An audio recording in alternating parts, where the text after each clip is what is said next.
extra motivation after last year. So what does it mean to you guys to come out and play like this? Yeah, so they're a really good team. They're a 6A team now. They've gotten a little bit bigger. Obviously, we played them last year in the 5A D1 playoffs. And we respect their program. Their coaches do a fantastic job. Their players know what they're supposed to do, and they execute really well, skillfully, but also passionately.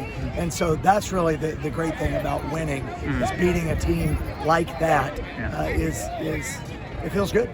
The K to Zach combination has kind of been in full force these first 2 games. Talk about their communication with each other, just what they kind of do so well. Just overall, just talk to me about those two. You know, I think Cade puts a ball in a place that it can be caught, and Zach catches it. And that sounds a little bit silly almost, but Cade puts a ball in a place where a receiver can make a play on it and catch it. And then he trusts the receiver to make a play on it and catch it. And so Zach knows that if he can just get a little bit of room, the ball's going to be in a catchable position. So it's motivating to the receiver to continue to work, because there's going to be an opportunity to make a grab. And he made some great ones today. In a critical situation, you guys brought in Keaton Johnson to get some playing time, and he did a really good job running the football, kind of facilitating the offense in that one drive he scored the touchdown in. Just talk to me about the decision to bring him in and kind of just how you felt he kind of played his first action. Sure, I think there was a lot of aspects to that. I thought their defense was really lighting Cade up at times, and we want to protect him, obviously. We wanted to give Keaton some reps and some opportunities in a situation where it wasn't a dire need. You know, we didn't have to do that. We don't want to wait until the other quarterback's hurt, and then you're like, oh, what are we going to do now? His first reps are against Anderson or in some district game.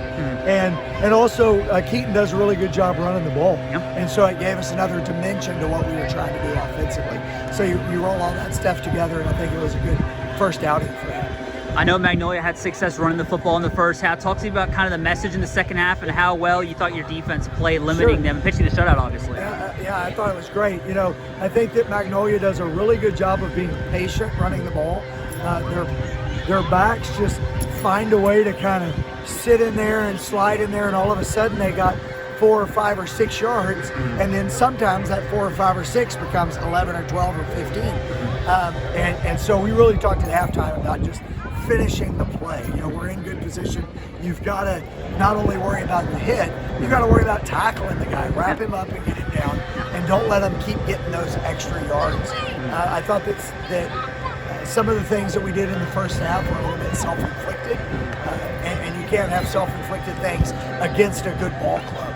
That doesn't work. And so Magnolia was doing a great job of taking advantage of that. Hats off to our defense in the second half. Obviously, I want to bring up the Hail Mary. I know that's going to be a big play, maybe in film session or something. Just talk to me about, you know, what you were thinking in that moment when you see the ball up in the air. I don't know if Braylon got a hand on it or if he was close, but it lands in Verdugo's lap. Just talk to me about what you were thinking at that time. Somebody tipped it, but I'll look forward to seeing the film. Here's kind of the mentality we want. If we don't want to be foolishly aggressive, but we also want our players to know if we have an opportunity to move the ball, we want to move the ball and give ourselves a chance to score. Obviously, there weren't going to be a lot of plays right there. We were able to get the untimed down. The PI, and we want to try to take advantage of that. And it doesn't always play out that way. Last week, we got a field goal attempt at the end of the first half.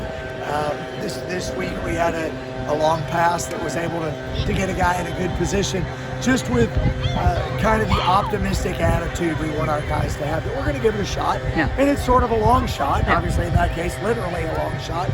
But let's see if something good can happen. One other tip that I want to talk about, I don't know if you saw who got a hand on that the punt block for a score. I know Davis got a hold of it. I think Zach, who blocked the punt? Zeron Binford was coming. He's D lineman, 94.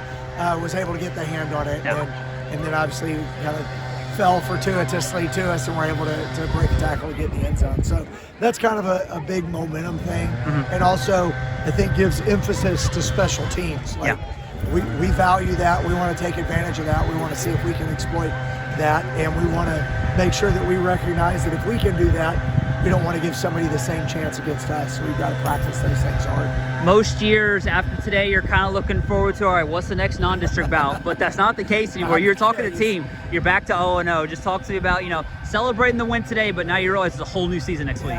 So we talked today and last night actually as a team about winning is hard. Winning is hard. And so ugly wins still need to be celebrated. They're wins. But every game, win or loss, needs to be evaluated for what we can do to get better, how we can improve. And so we'll certainly analyze this because, like I said, Magnolia does a great job coaching on all aspects of the game. So there's things that we need to improve upon, and we don't have long to do it because now we're at it. A 9-team district gives us 8 district games, and our bye doesn't come until week 11. So we've now got 8 consecutive games that really matter. Certainly we want to be 2-0, but those games also don't really matter in playoff seeding and making the playoffs or anything like that. These next 8 do matter, and so we've got to recover quickly, celebrate tonight and tomorrow, and then be ready to roll next week with a new game plan.